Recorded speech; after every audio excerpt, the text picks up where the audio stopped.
শুভেচ্ছা। বাঙালিয়ানার প্রদোষের সংবাদে স্বাগত। শুরুতেই শুনে নিচ্ছি সংবাদ শিরোনাম।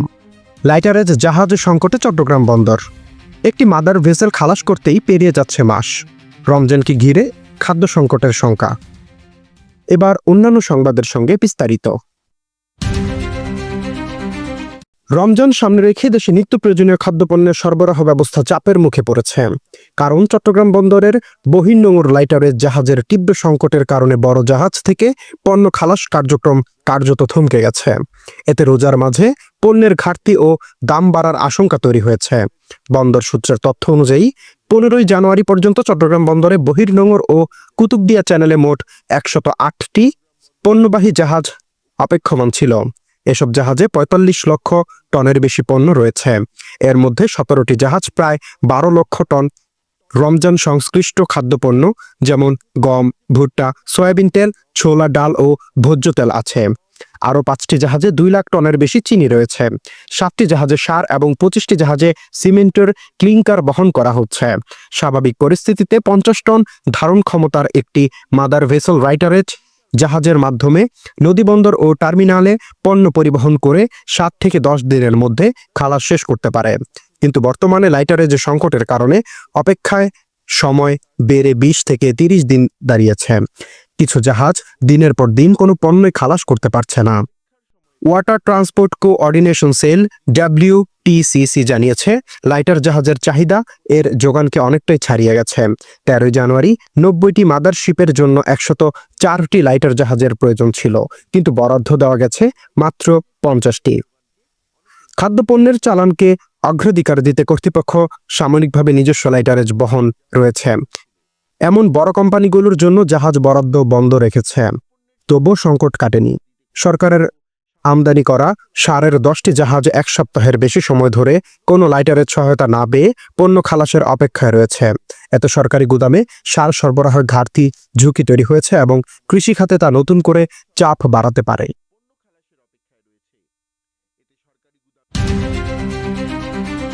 রাজধানীর উত্তরায় একটি 7তলা বাড়িতে আগুন লেগে অন্তত 6 জন নিহত হয়েছেন।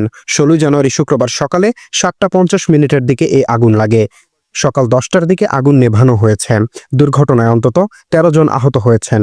তাদের হাসপাতালে পাঠানো হয়েছে বলে ফায়ার সার্ভিস ও সিভিল ডিফেন্স সূত্র জানিয়েছেন। ফায়ার সার্ভিসের জনসংযোগ শাখার কর্মকর্তা তালহা বিন জসিম বলেন, উত্তরায় 13 নম্বর সেক্টরের 18 নম্বর সড়কের বাড়িটিতে আগুন লাগার ঘটনার জানার 8 মিনিটের মধ্যে ফায়ার সার্ভিসের ইউনিটগুলো সেখানে পৌঁছে যায়।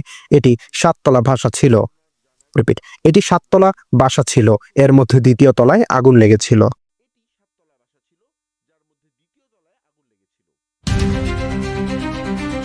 জামাত ইসলামী নেতৃত্বাধীন 11 দলীয় নির্বাচনী ঐক্য থেকে বেরিয়ে যাওয়ার ঘোষণা দিল বাংলাদেশ ইসলামী আন্দোলন। 268টি আসনে দলীয় প্রার্থীদের এককভাবে নির্বাচনে অংশ নেওয়ার প্রস্তুতির কথাও জানিয়েছেন দলটি। নির্বাচনী সমঝোতা বিষয়ে রাজধানীর পুরনো পল্টনে 16 জানুয়ারি শুক্রবার প্রেস ব্রিফিং করে ইসলামী আন্দোলন বাংলাদেশ।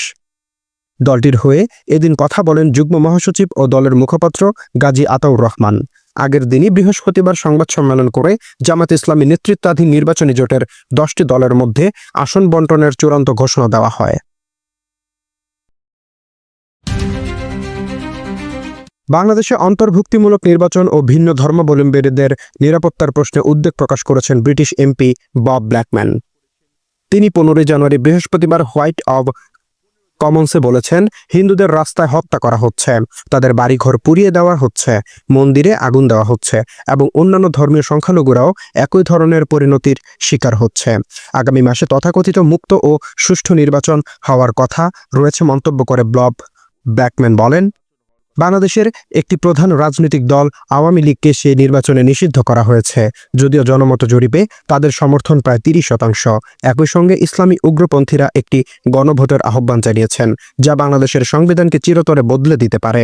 এই ব্রিটিশ এমপি হাউস অব কমন্সে জানতে চান, বাংলাদেশের নির্বাচন যাতে সুষ্ঠু, মুক্ত ও অন্তর্ভুক্তিমূলক হয় এবং সংখ্যালঘুদের সুরক্ষা নিশ্চিত করা যায়, সে বিষয়ে ব্রিটিশ পররাষ্ট্রমন্ত্রী ইভেট কুপার কোনো বিবৃতি দেবেন কিনা।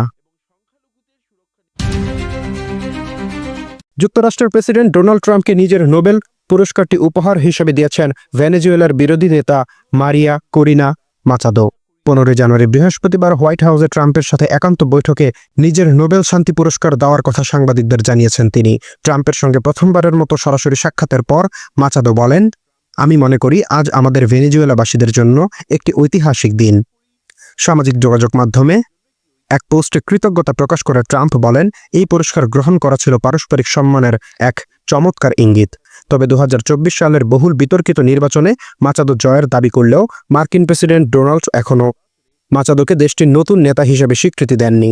তার পরিবর্তে ভেনেজুয়েলার অন্তর্বর্তী রাষ্ট্রপ্রধান হিসেবে দায়িত্ব পালনকারী ডেলসি রদ্রিগেজের সঙ্গে যোগাযোগ রাখছেন ট্রাম্প।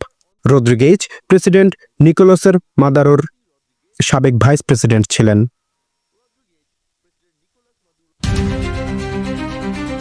বাংলাদেশের ওয়ার্কার্স পার্টির পলিট ব্যুরোর সদস্য সাবেক এমপি মুক্তিযোদ্ধা হাজেরা সুলতানা মারা গেছেন।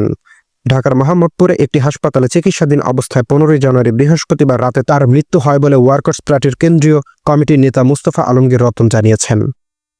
হাজেরা সুলতানার বয়স হয়েছিল 76 বছর। 1970 সালের হাজেরা সুলতানা বিপ্লবী ছাত্র ইউনিয়নের টাঙ্গাইল জেলা শাখার সভাপতি এবং কেন্দ্রীয় কমিটির সদস্য ছিলেন। 71 মার্চে টাঙ্গাইলের পিটিআই মাঠে পাকিস্তানি পতাকা পোড়ানোর কারণে তার বিরুদ্ধে গ্রেফতারি পরোয়ানা জারি হয়। পরে কমিউনিস্ট বিপ্লবীদের উদ্যোগে টাঙ্গাইলের যমুনার এলাকায় কমান্ডার আব্দুল হালিমের নেতৃত্বে মুক্তিযুদ্ধে একটি সশস্ত্র বাহিনী গড়ে ওঠে। হাজেরা সুলতানা সেখানে প্রশিক্ষণ নেন এবং মুক্তিযুদ্ধে অংশ নেন। তিনি বাংলাদেশের নারী মুক্তি সংসদে সভাপতি ছিলেন।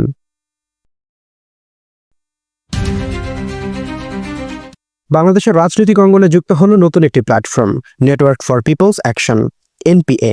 16 জানুয়ারি বিকেলে 4টায় রাজধানীর কেন্দ্রীয় শহীদ মিনারে আনুষ্ঠানিকভাবে আত্মপ্রকাশ করে এই রাজনৈতিক উদ্যোগ। জনগণের শক্তি, আগামীর মুক্তি, এই স্লোগান সামনে রেখে যাত্রা শুরু করা NPA 5টি মূলনীতি ঘোষণা করেছেন। মূলনীতিগুলো হলো গণতন্ত্র, সাম্য, মানবিক মর্যাদা, সামাজিক ন্যায় বিচার এবং প্রাণ ও প্রকৃতি সুরক্ষা।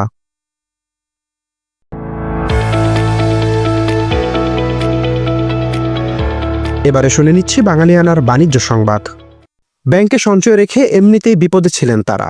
প্রয়োজনের সময় নিজের টাকায় তুলতে পারছিলেন না। বছর দেড়েক বেশি সময় ধরে ভোগান্তির শেষ ছিল না। চরম অনিশ্চয়তার মধ্যে ছিল টাকা ফেরত পাওয়া নিয়ে। লুটেরাদের লোভের বলি হিসেবে শুধু মুনাফা বঞ্চিতই হচ্ছিলেন না তারা, উল্টো ব্যাংকগুলোর লোকসানের কারণে জমা রাখা আমানত থেকে টাকা কেটে নেওয়ার মুখে পড়েছেন। যারা লাভ দেখানোর কারণে আগে মুনাফা পেয়েও গেছেন, তাদের থেকে এখন কেটে নেওয়া হবে মুনাফা। একীভূত করা 5 ব্যাংকের আমানতকারীদের ওপর এবার এভাবেই নতুন খরচ চাপিয়ে দিয়েছেন বাংলাদেশ ব্যাংক। সবশেষ 2 বছর সঞ্চিত অর্থের উপর তাদের মুনাফা না দেওয়ার সিদ্ধান্ত নিয়েছে। ব্যাংকগুলোর লোকসানে পড়াকে কারণ হিসেবে দেখিয়ে বাংলাদেশ ব্যাংক বুধবার 2024 ও 2025 পঞ্জিকা বছরের জন্য গ্রাহকদের মুনাফা না দিতে নির্দেশ দিয়েছে। যদিও আগের বছর অর্থাৎ 2023 সালে 5টির মধ্যে 4টি ব্যাংকই মুনাফা ছিল।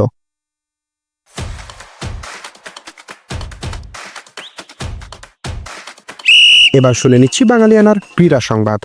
বোর্ড ও ক্রিকেটারদের মধ্যে আলোচনার ভিত্তিতে সমঝোতার পরে মাঠে ফিরছে বাংলাদেশ প্রিমিয়ার লিগ।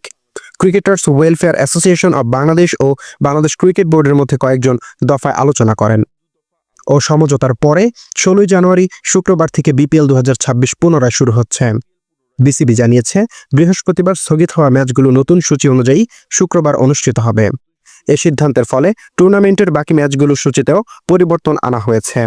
রাতে বিসিবির সঙ্গে আলোচনার পর কোয়াব সভাপতি মোহাম্মদ মিঠুন জানান, ক্রিকেটের বৃহত্তর স্বার্থ বিবেচনায় তারা আবার মাঠে ফেরার সিদ্ধান্ত নিয়েছেন। মিঠুন বলেন, এম নাজমুল ইসলামের মন্তব্যে কোনোভাবেই গ্রহণযোগ্য নয় এবং কোয়াব সেটিকে সমর্থন করে না। তবে বোর্ডের সঙ্গে হেলদি ডিসকাশন এর মাধ্যমে একটি বাস্তবসম্মত অবস্থানে পৌঁছানো সম্ভব হয়েছে। বাঙালিয়ানার প্রদেশের সংবাদ শেষ হলো। ধন্যবাদ।